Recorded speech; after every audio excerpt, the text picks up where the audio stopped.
as I've said in some of my other Fantastic Four custom videos, I have been looking for a new team of members. The Earthly Brick versions, they're fair, but not a great value for what I originally paid. And some new better versions have been coming out, like I showed off in my top 25 with the Abnormal Thing. And of course, getting that whole team, we're going to start by looking at the Mr. Fantastic, just because this feels like a very substantial package and deserves to be its own review. Lots of very cool little parts. Let's check out the inside of the packaging, which will be in a larger scaled plastic container since I got the deluxe version with some extra parts. So normally the base minifigure would be available separately, no accessories, but with the accessory pack that I also picked up,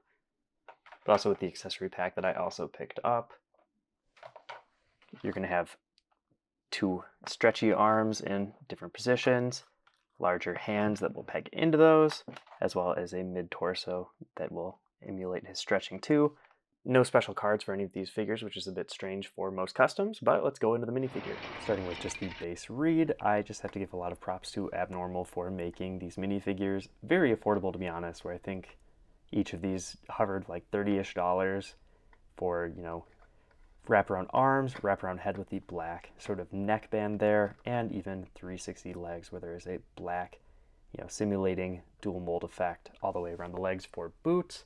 A lot of these parts were able to be reused between the characters, like the arms and the legs are the same between all members of the Fantastic Four, but the torsos are going to be slightly different, especially for like Sue. I'm going to guess maybe the torso for the unflamed up Johnny would probably use the same one as this one, but I only got the flamed up version. Do really like the hairpiece too, being a custom mold on top of also having the gray temples printed on, which are a light gray, not white, which I think that works. Depending on the drawing, sometimes it's white, sometimes it's gray. I think the gray probably balances a little bit better with the brown and looks a little more natural. Facial expression here I think is pretty good. And the one that I had on my other version is a Citizen Brick print, which I feel like fits the Kirby drawings pretty well. This feels pretty modern. Same with the rest of the suit, where I feel like I definitely would have seen this style of drawing in like the 2000s, 2010-ish sort of era. There's like kind of a weird seam line going down the chest, which looks a little bit off, honestly, and threw me off a little bit where, I don't know, I guess it's supposed to be like a zipper, but kind of felt like just a weird divider between the muscles. But, maybe it'll grow on me a little bit more. I think the Ford logo here looks pretty good too. There is just a very subtle like square on the edges there, but I do like that it is a little bit bigger compared to this one, which again, maybe this is more of like an early 60s drawing, and obviously this is more modern, but I just think proportion wise it looks a little bit better here. Maybe it would have been a little bit better with it smaller, with a little bit more sticking out on the edges for the like lines, but it's everyone's sort of preference on what they want, so maybe this is a specific example that they liked and wanted to use. I do really like there's also like a gray on the belt for some different dividers, same for the sort of neckline bit there at the collar. So again, no complaints really. I already kind of mentioned it. Move the arm, you can see right there on the inside of the arm there's even going to be black, so that's a nice feature and not super common, I feel like, for some of these cheaper customs. So it's nice to see them going up and above and beyond. Like I said though, hairpiece custom molded, back of the head no extra face print, so I guess that's kind of a bummer. There were some other facial expressions, but they were only available on the variant, which I kind of wish they would have sold those separately so you could have some different options for the characters. I feel like for Reed this is a very good expression for him, especially if he's going to be in the lab or anything like that. And that's really all I got to say. It's a good minifigure. I think the muscle lines on here are done very well, and it's just a overall good representation of him. Let's throw around some of the power parts. For the torso part, obviously you'll just port the legs into the bottom, torso on the top. Did notice the friction on the bottom there was pretty tight, so you're going to want to be careful with that. There is a little bit of a curve there though, so there are two different orientations for this setup if you wanted to flip it around, which I can do here. Like I said, not feeling super great about the leg connection there. You can see how much it's flexing. You're going to want to be very careful getting this apart, so I'm going to do it off camera. And it is a little bit of a more matte plastic. You can see there where, the match isn't super far off, but obviously there's a little bit more shine to the Lego plastic. And the bottom, you can see right there, it's pretty close to like some of those Lego bricks or even a Lego torso. But again, just very tight on the bottom there. And I'm just going to flip it back. Actually, you can see that it just fits a little bit more flush the other way. So I'm assuming that is the default sort of position, but just wanted to show that off quick while I was at it. I do think that this is a kind of cool look. I saw some people point out that maybe they should have had a separate torso maybe and the belt printed down by the legs, but he can in theory stretch anywhere, so I don't really think that's too much of a big deal. The hands are going to again just be normal minifigure arm pegs by the looks of it, and same goes for the arms, where it's just going to be compatible with a normal Lego arm with the peg on the one side and holes for the hands. I'll assemble those. I'm a little interested in the hands since it looks like it is molded in flesh and then printed black, so that's a little bit off. Thought they might be like the hands for one of the like flashlight minifigures that Lego makes, but you can see they're a little bit bigger, and the pegs for those are a lot bigger. So not the case. Obviously with the arms, you could flip them either way depending on what orientation you want him in for a pose or whatever action build you might do. Hands peg in pretty well.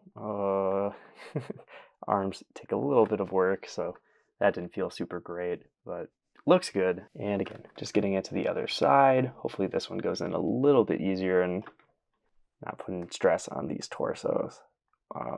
There. No snaps or anything. They are hard plastic, so you're not going to be able to bend them, but you are able to do some slight posing, I guess. You could, move them around a little bit, but the way that they're bent makes it a little bit tough to, get into specific posing, I guess. Maybe it would have been nice just to have one like straight out, like stretching, or I don't know, something like that where it isn't so very specifically angled the way that it is, especially since this one wraps around the front. Going to be a little bit harder to work with, I guess, for different action stuff. For the hands, curious how big it is. Maybe, I would guess, hopefully it is like one round brick wide, and it is not. It's a little smaller, so I don't even know what you would put in the hand, since it won't be able to grip the bricks or anything. And with a little bit more tinkering, I figured out you are able to fit the bottom of a stud on here, so any sort of accessory round brick with that little bit of extra spacing there like this will work. So there's at least something to work with there. It's a fun concept, and I feel like for a character like this or a custom like this, it's better to just get all the accessories so you have the options and the full experience.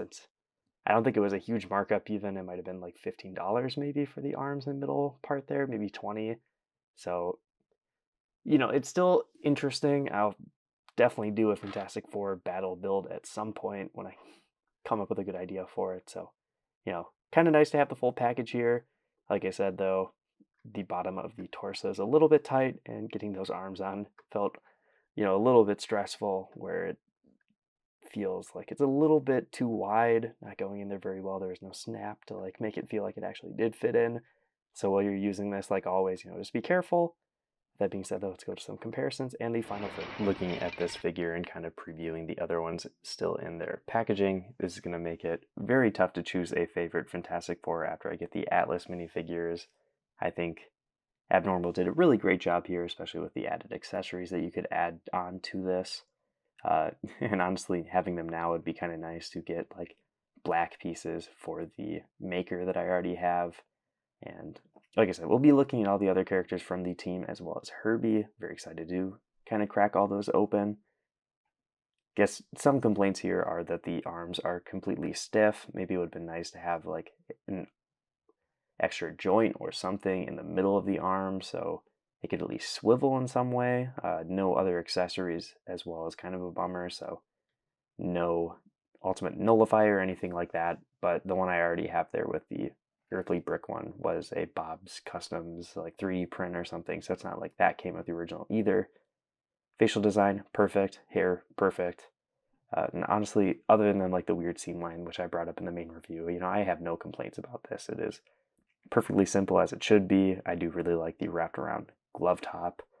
The black on the neck is an amazing extra little bit of detail that goes a long way, since they do usually have the sort of black collar piece. Having it next to the Atlas and Poison, Figs, Human Torch here, those are still going to fit together pretty well.